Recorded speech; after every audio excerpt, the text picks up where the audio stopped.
Добре дојдовте. Денес ке се нурнеме во една навистина фасцинантна тема – потеклото на човечкиот ум. Ке се обидеме да одговориме на прашањето како нашата психа, нашиот внатрешен свет, станал тоа што е денес. Сигурно секој од нас си го поставил ова прашање во некој момент. Тоа не е само некој академско-теоретско прашање, нели? Тоа оди директно во сршта на тоа кои сме ние како индивидуи. Излегува дека одговорот на ова големо прашање се крие во две невероватни паралелни патувања. Тие се комплетно испреплетени. Едното е патувањето на целиот наш вид низ милиони години, а другото е личното патување на секој од нас, од раѓање до денес. Значи, го имаме првото, епско патување, приказната за нашиот вид и како свеста еволуирала низ милениуми. А потоа го имаме и второто, длабоко лично патување на секој поединец. Ајде прво да ја разгледаме големата слика. Тоа еволутивно патување. Ова е она што научниците го нарекуваат филогенетски развој. Звучи комплицирано, ама е всушност приказна за еволуцијата на свеста. Замислете го ова како едно бавно, но сигурно градење на нашите ментални капацитети низ огромни временски периоди.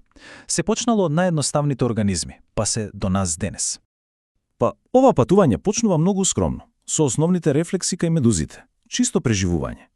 Потоа, еволуцијата прави огромен скок со појавата на централизиран нервен систем кај рибите. Со цицачите, на сцена стапува лимбичкиот систем кој ни го дава целиот спектар на емоции и социјални врски.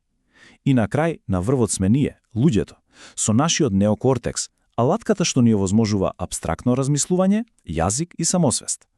Секој чекор тука е резултат на природна селекција, нели? Обстојувале оние ментални алатки што помагале во преживувањето. Добро, а сега ајде да ја смениме перспективата. Да зумираме од таа огромна слика на еволуцијата кон нешто многу поинтимно.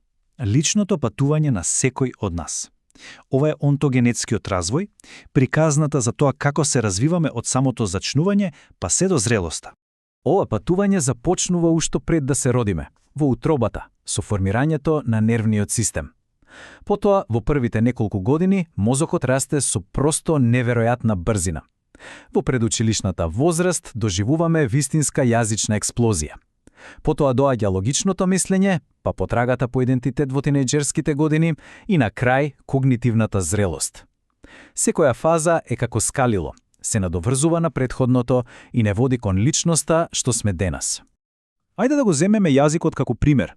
Тоа е вистинско чудо. Се започнува со едноставно гукање.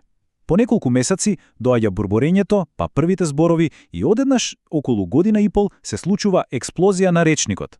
До 5-та година детето веќе владее со сложена граматика.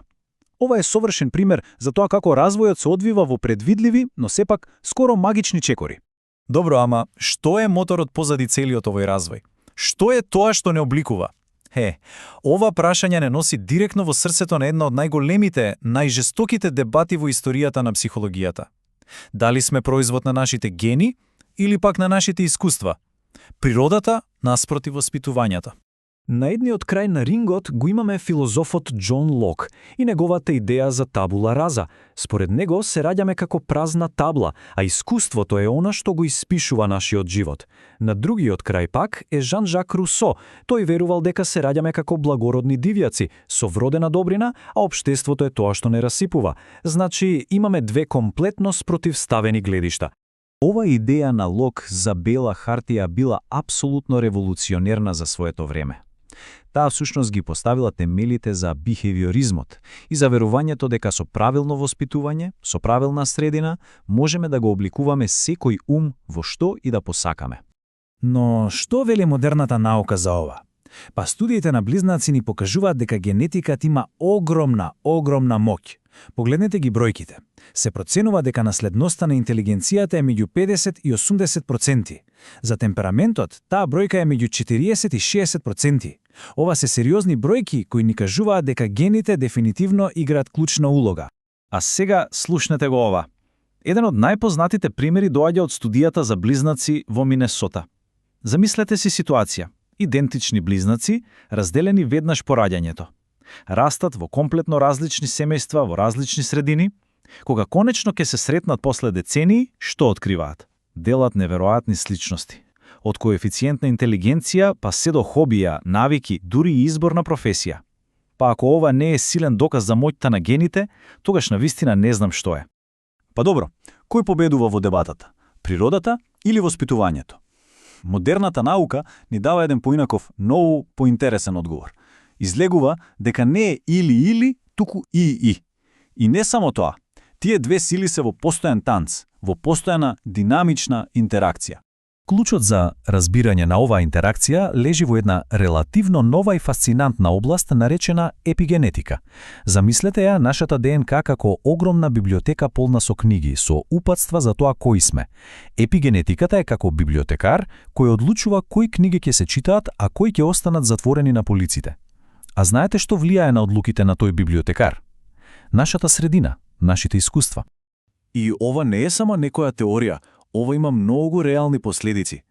Например, знаеме дека хроничниот стрес во детството може буквално да ги вклучи гените за анксиозност подоцна во животот. Но важи и обратното. Една топла, поддржувачка средина може да ги активира гените за отпорност, помагајќи ни полесно да се справуваме со предизвиците. Нашите искуства оставаат вистински, биолошки траги, обликувајќи го начинот на кој нашите гени се изразуваат. Постои една одлична аналогија што совршено го сумира сето ова. Природата го полни пиштолот, но средината го повлекува чкрапалото. Со други зборови, нашите гени ни ги даваат потенцијалите, предиспозициите, но нашите искуства се тие што одредуваат кои од нив ќе се реализираат, а кои не. Значи, важно е да се разбере дека генетскиот потенцијал не е некаква фиксна судбина испишана во камен. Тоа е повеќе како динамично сценарио. Развојот е постојан, жив танц помеѓу нашиот наследен план и приказните што ги живееме. Тоа е таа прекрасна интеракција помеѓу она што сме го добиле и она што стануваме преку нашите искуства. И така, целото ова истражување не остава со едно длабоко прашање за размислување. Да погледнеме во сопствениот живот. Кои делови од нас се ехо на нашите предци, а кои се резултат на искуствата? Кои елементи од природата и кои од воспитувањето ја обликувала личноста што сме денес? Можеби разбирањето на овој сложен танц е всушност најголемиот клуч за разбирање на самите себе.